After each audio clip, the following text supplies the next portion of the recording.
आज हम बात करने वाले हैं भारत में पठारों पर्वत के बारे में आज हमें जानकारी लेनी है। सबसे पहले हम ये बताते हैं कि भारत के भूभाग पर कितने प्रतिशत क्षेत्रफल पर जो है सो पठार का निर्माण है। तो भारत में जो है पूरे भारत का 29.3% भूभाग पर जो है सो क्या है पहाड़ और पठारियों का निर्माण है। 29.3% भूभाग पर, यानी कि जितने हम पूरे भारत में जितने क्षेत्रफल है उन क्षेत्रफलों के हिसाब से जो है सो 29.3% जमीन पर जो है सो क्या है, पठार है। नहीं, पठार है ना जी। तो अब हम देखना है हमें कि पठार का जो निर्माण होता है, ये पठार को हम दो भागों में विभाजित करते हैं। नहीं, पठार को दो भागों में विभाजित किया गया। भारत के जो पठार हैं उसे दो भागों में विभाजित किया गया है। तो एक नंबर इधर से है उत्तरी पर्वत श्रृंखला और दूसरा आता है मध्य एवं दक्षिण पर्वत श्रृंखला। तो अब हम यह इधर देखना है कि उत्तरी पर्वत श्रृंखला में को हम दो भागों में विभाजित कर सकते हैं। अब उत्तरी पर्वत श्रृंखला किसे कहते हैं इसके बारे में जरा जान लेते हैं। तो उत्तरी पर्वत श्रृंखला जो है भारत के उत्तरी सीमा में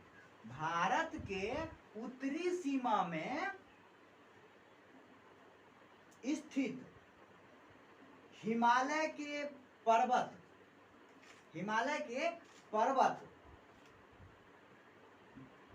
जो स्थित रहते हैं, जो युवा एवं नवीन है।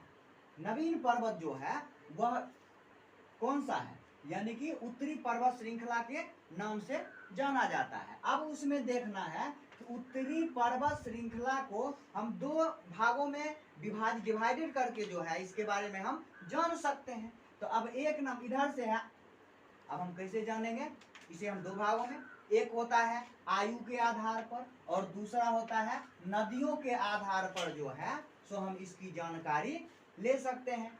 अब आयु के आधार पर जो है सो इसे तीन भागों में विभाजित किया गया है। एक है बृहद हिमालय या महान हिमालय, दूसरा है लघु हिमालय या मध्य हिमालय और तीसरा आता है शिवालिक हिमालय। अब बृहद हिमालय जो सबसे ऊपर रहता है दक्षिण भारत में, जो सबसे उत्तर भारत में जो सबसे ऊपर है वह कौन सा हिमालय है, बृहद हिमालय है ना। अच्छा, उसके बाद है लघु हिमालय के बारे में। लघु हिमालय जो है यह यानी कि मध्य हिमालय इसको कहते हैं, यानी कि बृहद हिमालय और शिवालिक हिमालय के बीच में ये हिमालय पाए जाते हैं, यानी मध्य में होता है। उसके बाद शिवालिक हिमालय, ये सबसे नीचे, इसको हम दक्षिणतम हिमालय भी कहते हैं, यानी कि दक्षिण भारत के दक्षिण में स्थित रहता है, यानी सबसे नीचे रहता है। तो यह शिवालिक हिमालय उसे कहते हैं। अब यहाँ नदियों के आधार पर जो हम इसे विभाजित करते हैं, तो नदियों के आधार पर जब हम इसका, अच्छा सबसे पहले इसमें बताते हैं कि बृहद हिमालय में क्या होता है। बृहद हिमालय की जो लंबाई है ना, ऊंचाई है, यह 6100 मीटर है, सबसे अधिक है।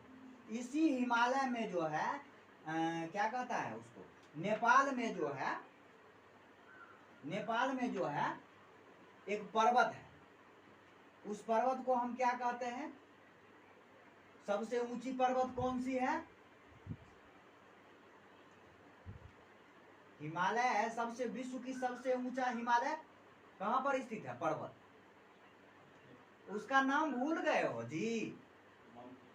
हाँ, माउंट एवरेस्ट जो है वो कहाँ स्थित है, नेपाल में स्थित है, वह बृहद हिमालय में आता है। माउंट एवरेस्ट की ऊंचाई जो है 8848 मीटर है, लेकिन बृहद हिमालय की औसत ऊंचाई जो है वह 6100 मीटर है। नहीं, तो यहाँ वो हिमालय यहाँ पर स्थित है ने। यहाँ पर अब हम इसके बारे में देखते हैं कि नदियों के आधार पर जो है सो हम हिमालय को कितने भागों में बांटते हैं। तो नदियों के आधार पर जब देखा जाता है तो नदियों के आधार पर हिमालय को 4 भागों में विभाजित किया गया है। एक है पंजाब हिमालय, और दूसरा आता है कुमायूं हिमालय, और तीसरा आता है नेपाल हिमालय, और चौथा में जो आता है वह असम हिमालय आता है। इस तरह से जो है सो हम नदियों के आधार पर जो है सो हिमालय को 4 भागों में बांटते हैं। तो कौन कौन से 4 भाग हैं?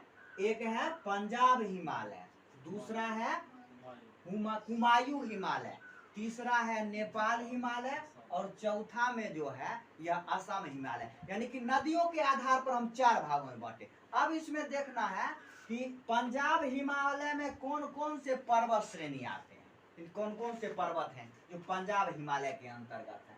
तो एक है काराकोरम पर्वत, 2 नंबर में है लद्दाख पर्वत, 3 नंबर में है जास्कर पर्वत, 4 नंबर में है पीर पंजाल पर्वत, और 5 नंबर में धौलाधर पर्वत, और 6 नंबर में शिवालिक पर्वत आता है। इस तरह से जो है पंजाब हिमालय में कुल मिलाकर के 6 पर्वतों का निर्माण हुआ है। और इसके बारे में यदि हम पढ़ेंगे तो इसके अगले वीडियो में जो है इसका अपलोड कर दिया गया है, आप लोग उसे देख सकते हैं। अच्छा, अब हम देखते हैं कि ये तो उत्तर पर्वत श्रृंखला के बारे में हम यहाँ तक देखे हैं। अब हमें देखना है कि मध्य एवं दक्षिणी पर्वत श्रृंखला के बारे में। तो मध्य एवं दक्षिणी पर्वत श्रृंखला के आधार पर जो है पर्वतों को या पहाड़ियों को जो है सो कितने भागों में विभाजित किया गया है।